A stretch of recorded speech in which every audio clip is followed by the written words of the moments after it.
Okay guys, this is a video. I just scored something. I want to go over how it kind of happened. I was thrifting, and you'll see in my videos that were posted as of late on YouTube that I actually passed by this piece in a dumping ground here in Fort Lauderdale thinking that it was a menorah. But in retrospect, menorahs have four candles and the candle of life, I believe. So there's 9.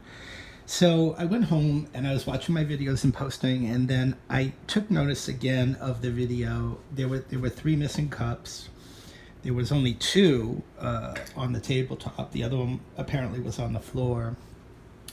This is Gene Byron from Mexico, a Canadian artist and performer and Broadway performer who started traveling to Mexico to study Mexican muralists. And with her husband, Mexican husband, Virilio, she ended up living in Guanajuato. And she became a very well-known modernist artist who worked with tin, wood, ceramics, tiles. She died at the age of 77 in the 80s. And she started really becoming very popular in Mexico and around the area. Casa Museo is her house, and it's turned into a museum by her husband to keep her art alive.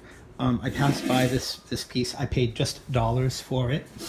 And when I went home last night, I typed up Brutalist because it looked Brutalist to me. And I'll go into Brutalist in a moment, which was popular in pottery and artwork and sculpture and architecture. And it was a modernist movement or anti-movement. This is a very beautiful piece of tin candelabra. It's a candelabra. It is signed on the bottom. There's the signature.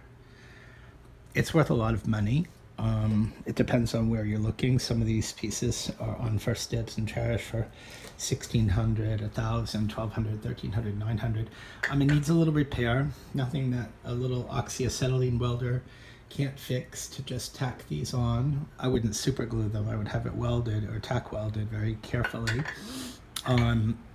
It's still saleable. I'm gonna leave the patina just exactly how it is because it's kind of rusted and oxidized, but you can see the original. You can take some cleaner, which I'm not gonna do, and you bring it back.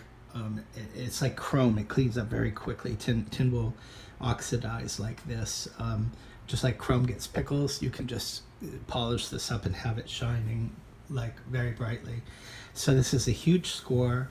I looked at my website last night and was freaking out because I went back to my videos and slow motioned them, and I was like, oh my God, I can't believe that's sitting there. And I passed by thinking it was a piece of junk menorah. So of course I flew back. I bought it for dollars. I'm not even going to tell you how much because it's obscene. And I don't feel bad about it because if you know your stuff, you know your stuff, and then you get the stuff. But the people that are selling it, if they don't know what they're selling or the value, then that's not my fault. So I like the people that are in the store over there. I'm not going to say anything. They know who I am. They know that usually the things I'm picking out are things that are vintage. Here's another find. This is a bowl. It is not Fire King because it's not. Oh, it is Fire King. This one's a Fire King. So this is a jadeite Fire King bowl. It's stamped Fire King. This is one of the first ones. It's very worn on the bottom. The Jeanette company also made jadeite. This is a jadeite swirl bowl that sells for like $35 or $40. I got this again for just a couple of dollars. The Gene Byron Modernist Brutalist Candelabra made of tin is one of the more fantastic top 2 or 3 or 4 finds that I've ever had. So I'm really, really thrilled. And then yesterday at a yard sale local around the corner, I pulled in and I scored another Eileen gray table. So adjustable chrome 1027 table. So lots of stuff going on here with mid-vintage mod.